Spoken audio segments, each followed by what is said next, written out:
అనగనగా సింధూపురం అనే గ్రామంలో రంజిత్ అనే యువకుడు ఉండేవాడు. అతనికి ఆస్తిపాస్తులు ఏమీ లేకపోయినప్పటికీ కచేరీలో మంచి ఉద్యోగం చేసేవాడు. రంజిత్ గుణగణాలు నచ్చడంతో పొరుగింటి పాపారావు తన ఏకైక కుమార్తె మాలినిని ఇచ్చి పెళ్లి చేయడానికి ఒప్పుకున్నాడు. రంజిత్ మాలినిలకు ఒకరంటే ఒకరికి వల్లమాలిన ప్రేమ. ఇదిలా ఉండగా ఒకరోజు మాలిని రంజిత్ కి ఉన్న పళంగా తనను ఊరి చివర ఉన్న చింత చెట్టు దగ్గరికి వచ్చి కలవమని కబురు పంపింది. ఇంటి దగ్గరే చెప్పొచ్చు కదా, ఊరి చివర చింత చెట్టు దగ్గరికి ఎందుకు పిలిచింది అని ఆశ్చర్యపోతూ అక్కడికి బయలుదేరాడు రంజిత్. రంజిత్ ను అల్లంత దూరంలో చూసిన మాలిని గబగబా ఎదురొచ్చింది. రంజిత్ నవ్వుతూ, ఏంటి మాలిని అంతటి రహస్యం? మీ నాన్న మన పెళ్లికి ముహూర్తాలు పెట్టించాడా ఏంటి అని అడిగాడు.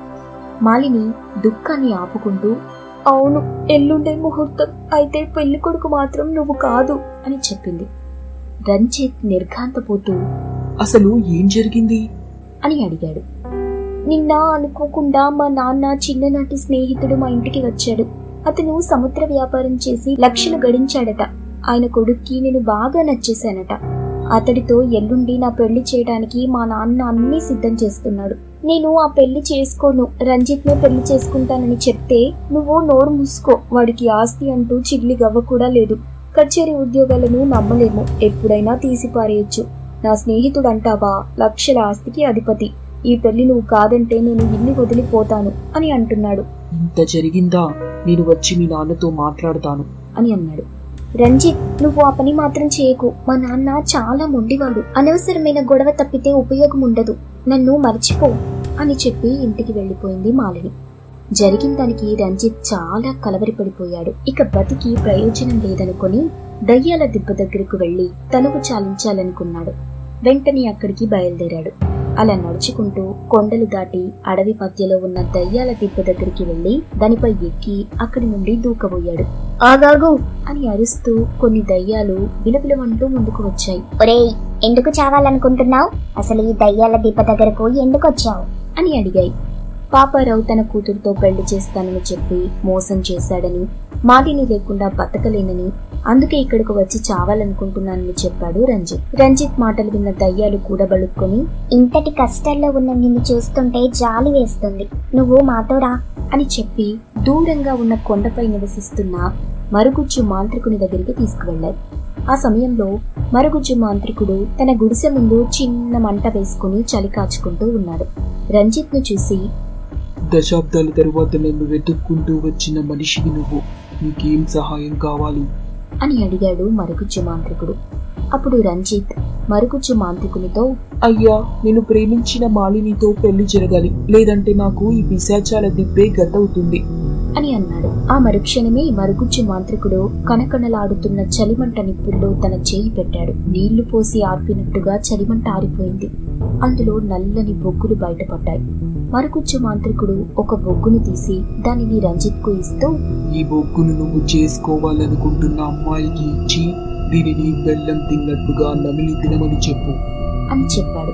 రంజిత్ ఆ బొగ్గు ముక్కను తీసుకుని మాలిని ఇంటికి వెళ్లి మాలిని పడుకునే గది కిటికీ తలుపు మీద చిన్నగా తట్టాడు. వెంటనే మాలిని కిటికీ తలుపును తెరిచింది. అప్పుడు రంజిత్, నన్నేమీ అడగకు, ఈ బొగ్గును మింగేసేయి అని ఆమె చేతికి ఇచ్చాడు. మాలిని అలాగే చేసింది. తెల్లారాక మాలిని చూసిన వారంతా కెవ్వుమని కేక పెట్టారు.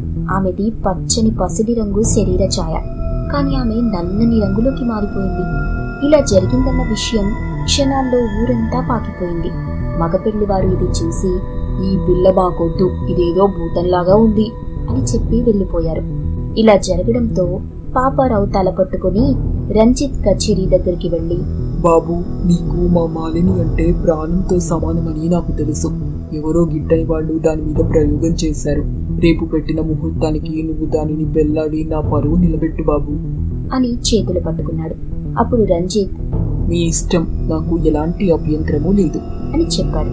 ఆ తరువాత మాలిని రంజిత్ దగ్గరకు వచ్చి, నువ్వు నాలాంటి కురూపిని పెళ్లి చేసుకోవటం నాకు ఇష్టం లేదు అని చెప్పింది. అప్పుడు రంజిత్, 2 రోజులాగు, అన్ని సర్దుకుంటాయి అని చెప్పి మరుగుజ్జు మాంత్రికుని దగ్గరికి వెళ్ళాడు. ఏరా అబ్బాయి, నేను మంత్రించి ఇచ్చిన బొగ్గు పని చేసిందా? నువ్వు అనుకున్నట్టుగా పెళ్లి ఆగిపోయిందా అని అడిగాడు. మీరు అన్నట్టుగానే జరిగింది. ఆ పెళ్లి ఆగిపోయింది. అయితే దాని విరుగుడు చెప్పి పుణ్యం కట్టుకోండి అని అడిగాడు రంజిత్. విరుగుడేంటి? అలాంటిది ఏమీ నాకు తెలీదే అన్నాడు మరుగుజ్జు మాంత్రికుడు. అప్పుడు రంజిత్ ఆశ్చర్యపోయి, అయితే మాలిని ఎప్పటికీ అలా కారు నలుపు రంగుతోనే ఉండిపోవాలా అని అడిగాడు. అప్పుడు మాంత్రికుడు, అంతే మరి.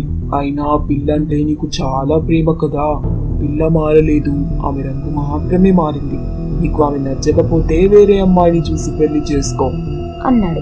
నేను ఎంతగానో ప్రేమించిన మాలిని కురూపిగా మారిందని నేను పెళ్లాడటం మానను. నాకు కూడా ఆ మంత్రించిన బొగ్గు ఇవ్వు. నేను కూడా నల్లగా మారిపోతాను. అప్పుడు ఇద్దరం ఒకేలాగా ఉంటాం.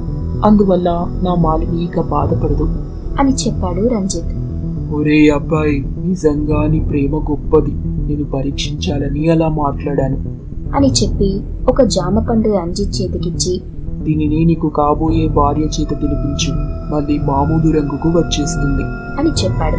మాంత్రికునికి కృతజ్ఞతలు చెప్పి జామపండును తీసుకెళ్లి మాలిని చేత తినిపించాడు. మాలిని మళ్లీ మామూలుగా అయిపోయింది.